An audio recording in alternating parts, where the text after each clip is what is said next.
جو سرمایہ کار ہیں وہ پاکستان میں آ کے سرمایہ کاری کریں، وہ اپنے سرمایہ کو لپیٹ کر جائیں۔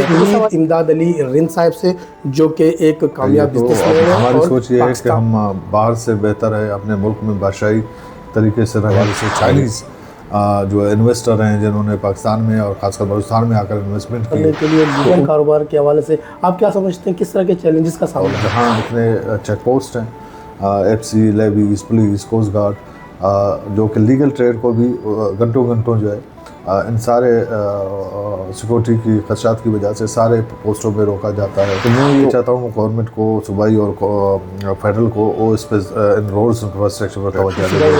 ظہور بلیدی نے ایک روڈ کا افتتاح کیا جو کہ بلیدہ زامران، میرے خیال میں تربت ٹو بلیدہ روڈ۔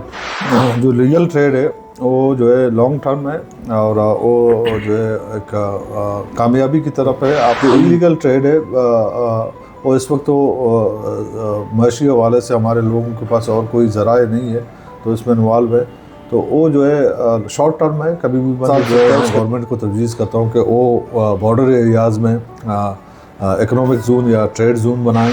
بلو اکانومی انہوں نے پوری دنیا میں جو ہے ایک انقلاب برپا کیا ہے، کیا ہے بلو اکانومی؟ بلو اکانومی میں ہمارے پورٹ اینڈ شپنگ آتا ہے، ہمارا ٹورزم بیچز اور آتے ہیں، ہمارا ونڈ انرجی آتا ہے۔ اور آپ کے ناظرین کے علم میں نہیں ہے، اب واحد ملک ہم ہیں، پاکستان ہے، جس کے پاس سمندر کا جو ٹیریٹری ہے وہ دنیا میں کسی بھی ملک کے پاس نہیں ہے جتنا ہمارے پاس ہے۔ چائنا نے کمپٹیشن دنیا میں ڈال دیا ہے کیونکہ وہ جو ہے اس وقت دنیا کا سب سے بڑا ایکسپورٹر ہے۔ اتنے کاروبار آپ کرتے ہیں، بزنس ہیں، تو کیا آپ نے مقامی جو نوجوان ہیں ان کو بھی مستقل؟ ہماری کوشش یہ ہے کہ ہم پورے مکران میں اور خاص کر ڈسٹرکٹ کیچ اور گوادر میں جہاں ہم ایگزسٹ کرتے ہیں اس میں ہم نوجوانوں کو بھی کاروبار کی طرف انگیج